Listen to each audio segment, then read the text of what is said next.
आज सब लोगों की उत्सुकता थी, तो इसलिए मैंने कहा कि अभी अलग अलग मिलने की बजाय सबसे इकट्ठे मिल लिया जाए। अभी मेरा दुबई का दौरा हुआ, बल्कि एक सप्ताह में ये कहना चाहिए एक बार नहीं 2 बार जाना हुआ है।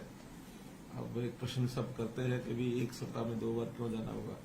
कुछ तिथियां इस प्रकार से तालमेल नहीं बैठ रहा था अलग अलग विषयों को लेकर के, इसलिए पहला दौरा मेरा 28 और 29 तारीख को हुआ और उसमें हमारे जो एनवायरमेंट मिनिस्टर केंद्र के श्री भूपेंद्र यादव जी, उनकी तिथियां उसी हिसाब से मिल पा रही थी। और हमने जो उस दौरे का पर्पज रखा था वो था कि हरियाणा में एक बड़े स्केल की एक जंगल सफारी, इसका निर्माण हम करने जा रहे हैं। उसके लिए जगह लगभग 10,000 एकड़ ऐसा हमने ईयरमार्क कर ली है, चिन्हित हो गई है। वो 2 जिलों में वो जगह है। 6,000 एकड़ तो गुरुग्राम जिले की है और 4,000 एकड़ नूंह जिले की है। एडजॉइनिंग दोनों जिले हैं। अरावली की पहाड़ियां वो एक उपयुक्त स्थान है ऐसा फॉरेस्ट का जो एक एरिया, वो अब हमने उसको डिक्लेयर करवाया है। तो फॉरेस्ट एरिया डिक्लेरेशन के बाद वहां एक जंगल सफारी वो बनेगी। तो उस सफारी को बनाने के लिए कई प्रकार की जो कंसल्टेशंस हैं वो चल रही हैं। और प्रत्यक्ष शारजा की एक सफारी जो लगभग 2,000 एकड़ में है, उसका नाम भी काफी प्रसिद्ध सफारी है। अफ्रीका के जंतुओं को ला करके, एनिमल्स को ला करके और वो निर्माण किया गया उसका। पिछले 7 साल से उसका निर्माण हो रहा है, लेकिन अच्छी एक प्रेजेंटेशन उनकी है। तो हमने कहा उसको भी पहले देखेंगे और इंटरनेशनल लेवल के और जो कंसल्टेंट्स हैं उनसे भी कंसल्ट करेंगे, ताकि एक अच्छी लेवल की सबसे बड़ी सफारी एक प्रकार से ये होगी। अभी तक 10,000 एकड़ की सफारी शायद एशिया में तो कहीं नहीं है, अफ्रीका में कहीं हो तो मालूम नहीं है कोई। सर, नेचुरल सफारी, ये क्यूरेटेड सफारी तो विश्व की सबसे बड़ी होगी। तो इस प्रकार से अपने आप में इसकी कुछ विशेषताएं होंगी, लेकिन वो सारी कंसल्टेशन चल रही है। जब ये बनकर के सारा प्रारूप इसका तैयार होगा तो हमारे सामने वो आएगी। तो इस सफारी के संबंध में कुछ विषय जो जानकारी के लिए आपको मैं बताता हूं। इसमें हमने अलग अलग जोन्स इसके अंदर जो विचार किए गए हैं, 10 जोन लगभग होंगे इसमें। एक बड़ा हर्पेटेरियम जिसमें रेप्टाइल्स, स्नेक्स आदि का एक एरिया होगा। एवरी बर्ड पार्क जो एक एनक्लोज्ड एरिना होगा बर्ड्स के लिए, ताकि एक बड़ा क्षेत्र हर प्रकार के छोटे बड़े जो पक्षी हैं उनको वहां रखा जा सके और उनके लिए अंदर सारी व्यवस्थाएं भी होंगी। लेकिन वो बर्ड्स मौसम के हिसाब से वहां रहेंगे ताकि वहां पर रहने के लिए उनको एक उचित वातावरण भी मिल सके। शेर जो है इनके अलग अलग 4 जोन होंगे। लायन होगा, टाइगर, पैंथर, चीता भी हम कोशिश करेंगे कि एक जोन उसके लिए बनाया जा सके, क्योंकि चीता की उपलब्धि अपने आप में थोड़ा कठिन है। फिर भी जैसे अब प्रधानमंत्री जी ने मध्य प्रदेश में एक चीते ला करके और जो एक वहां इस प्रकार का उनकी व्यवस्था की है, ऐसी व्यवस्था हम भी विचार करेंगे कि केंद्र सरकार की सहायता से कहीं से भी हमको चीता उपलब्ध हो जाए तो उसको भी हम रखेंगे। फिर शाकाहारी जानवर जितने भी रहते हैं उसमें उसका भी एक बड़ा क्षेत्र वो बनाएंगे। पशु पक्षी जो विदेश के हैं, अपने यहाँ जिसकी प्रजातियां कम मिलती हैं, ऐसे एक अलग से उसका भी एक जोन बनेगा। एक अंडर वाटर वर्ल्ड जैसा एक्वेरियम, इस टाइप के रेप्टाइल्स, इस प्रकार के जो अंडरग्राउंड भी होते हैं, रेप्टाइल्स तो जमीन पर होते हैं, लेकिन मछलियां या मगरमच्छ, इस प्रकार के वो एक अंडरग्राउंड वाटर का एक जोन होगा। एक नेचर ट्रेल जिसमें वॉकिंग है, ट्रैकिंग है, साइकिलिंग है, इस प्रकार का भी एक जोन वहां रहेगा, ताकि जो टूरिस्ट आते हैं उनको वो भी एक उस प्रकार का मिले। विजिटर टूरिज्म जोन जिसमें ऑडिटोरियम होगा, 3D शोज होंगे, कुछ हिस्टोरिकल जो फैक्ट्स हैं उनकी एग्जीबिशन होगी। नेचुरल जो नेचर के अंदर रहने वाली चीजें ऐसी देश और दुनिया में पाई जाती हैं, उसका एक उसके लिए स्टडी सेंटर भी स्टाफ टाइप का हम कह सकते हैं, वो भी प्रदर्शनियां उसकी वो लगेंगी। फिर एक बोटैनिकल गार्डन, बायोम्स जिसको कहते हैं, उसमें भी ट्रॉपिकल फॉरेस्ट यानी जैसे हम ये कह सकते हैं कि पौधे जो है या फ्लावर जो है देश दुनिया के अच्छे अच्छे जो प्रकार के विभिन्न प्रकार के उसका भी वहां प्रदर्शन होगा। ट्रॉपिकल कोस्टल डेजर्ट एक इस प्रकार से ही रहेगा। तो ऐसा एक बड़ा जो जंगल सफारी का ये प्रारूप ये निकल करके आएगा। संयोग से दिल्ली के निकट होने के कारण से वीकेंड्स पर कैपिटल रीजन के जो लोग हैं उनको भी जाने का उसमें अवसर मिलेगा।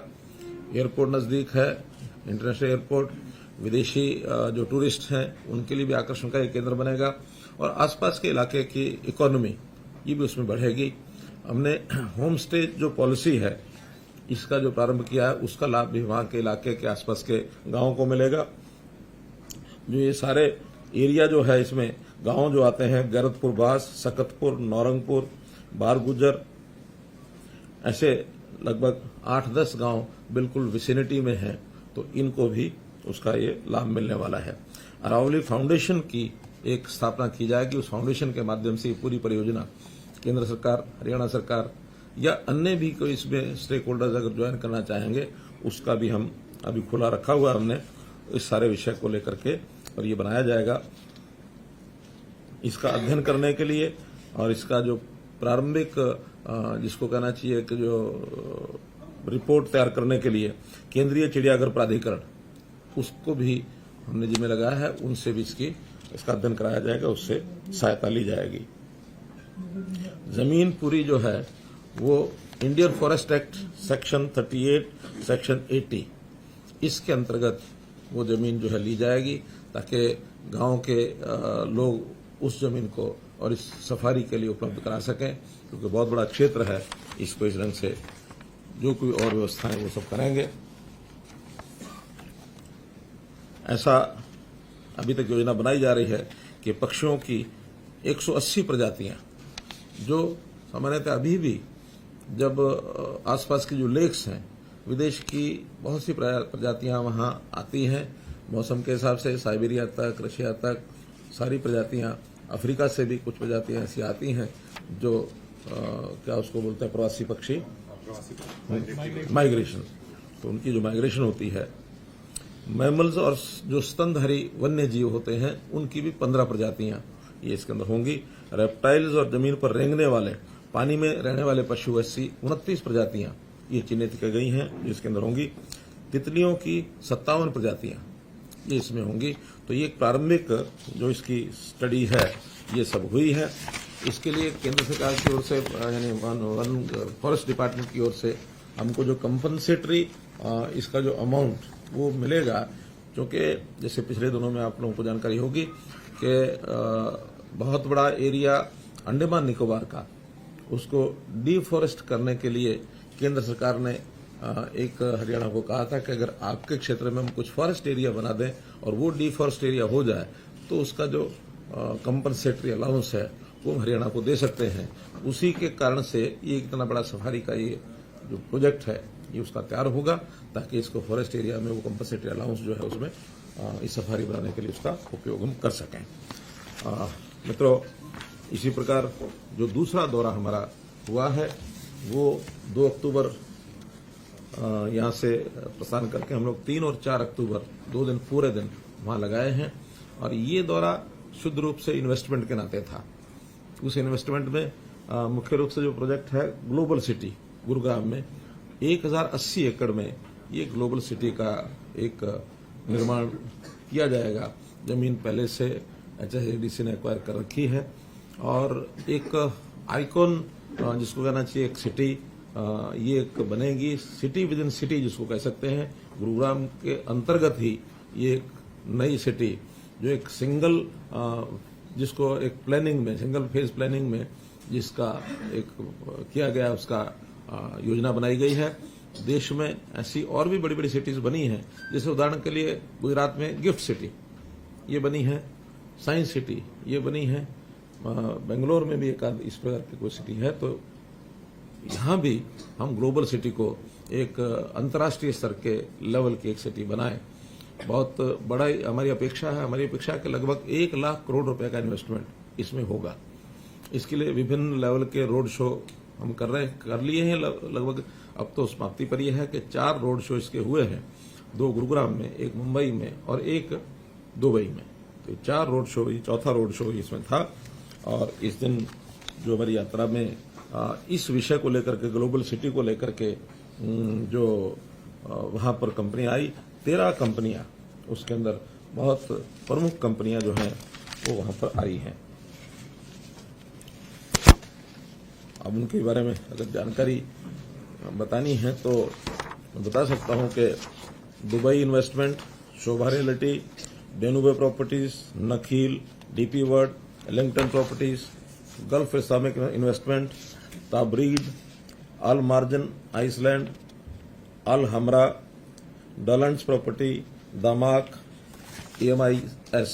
तो ऐसी 13 प्रमुख कंपनियां हैं जो डेवलपमेंट के नाते से और वर्ल्ड वाइड ये काम करती हैं, लेकिन ज्यादा इनके काम दुबई में है।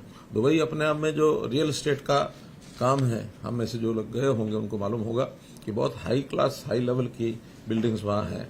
MR खास करके एक बहुत बड़ा डेवलपर वहां है। तो उस MR के, जैसे हमारे गुरुग्राम में हम DLF कह सकते हैं, इस प्रकार का MR ग्रुप है। MR ग्रुप गुरुगांव में भी काम कर रहा है, देश के, दुनिया के और भी कोनों में काम कर रहे हैं। तो ये सब लोग वहां आए थे, सबने बहुत उत्साह अपना वो दिखाया है। तो उसके नाते से ये जो हमारा एक, उसके बाद नेक्स्ट डे इन्वेस्टर जो डिफरेंट कंपनीज थी वो जो है उसका भी एक मीटिंग की थी। उसमें भी अलग अलग प्रकार के जो इन्वेस्टमेंट करने वाले जो लोग थे वो उसके अंदर आए थे और उसमें भी बहुत उत्साह दिखाया लोगों ने। चाहे हमारे यहाँ एग्री बिजनेस का विषय है, लॉजिस्टिक्स का है, FMCG का है, फूड प्रोसेसिंग है, सॉफ्टवेयर है, डेवलपर्स, इन्वेस्टर्स, इन सब के जो इन्वेस्टर्स हैं उन्होंने अपना एक उत्साह अपना दिखाया है। एक बड़ा ग्रुप है जो वहाँ की गवर्नमेंट का है, Abu Dhabi investment authority, ADIA, इन्होंने भी, और हरियाणा में मल्टी मॉडल लॉजिस्टिक जो हमारा नांगल चौधरी है, और ग्लोबल सिटी में भी ऐसा अपना एक रुचि दिखाई है। इंटीग्रेटेड एविएशन हब और integrated manufacturing cluster Hisar airport, इसका भी उत्साह दिखाया कि वहां हिसार में भी जाकर के इन्वेस्टमेंट करने की बात करते हैं। ऐसे ही आलडार ग्रुप जो है, आलडार ग्रुप, ये भी बड़ा ग्रुप है अबू धाबी में, इन्होंने भी ग्लोबल सिटी में अपना कुछ न कुछ इन्वेस्टमेंट करने की बात कही है। वहां के जो सुल्तान हैं, सुल्तान अहमद बिन सुलायम, जो DP वर्ल्ड के चेयरमैन हैं, उनके साथ 1-to-1 मीटिंग हुई है और उसमें भी उन्होंने ये जो नांगल चौधरी का इंटीग्रेटेड मल्टी मॉडल हब जो है, लॉजिस्टिक हब, इसमें रुचि दिखाई है। और उन्होंने तो यहां तक कहा कि इसमें हम अपनी इन्वेस्टमेंट करके अपनी इक्विटी भी कर सकते हैं। वो इक्विटी शायद मेजोरिटी इक्विटी मांगते हैं, मेजोरिटी इक्विटी वो लेकर के और अपनी प्लानिंग से उसको चला सकते हैं। अपने विचार करना है कि उनको मेजोरिटी इन्वेस्टमेंट दे पाएंगे कि नहीं दे पाएंगे, क्योंकि इसमें सेंट्रल गवर्नमेंट का भी एक शेयर है। तो सेंट्रल गवर्नमेंट से बात करेंगे, अगर सहमति बनी तो उसको हम दे सकते हैं। एक अच्छा डेवलपमेंट उनका अपने लेवल पर हो जाएगा। एक हमने वहां जो ओवरसीज प्लेसमेंट जो कंपनीज हैं उनके साथ मीटिंग की है। तो प्लेसमेंट कंपनीज 8 कंपनीज वहां आई थी। उनके सामने मैंने रखा कि हम हरियाणा से स्किल्ड, सेमी स्किल्ड वर्कफोर्स जैसी उनकी रिक्वायरमेंट है वो भी उनको उपलब्ध करा सकते हैं। यहाँ हमने स्किलिंग के लिए यूनिवर्सिटी अलग से बनाई है।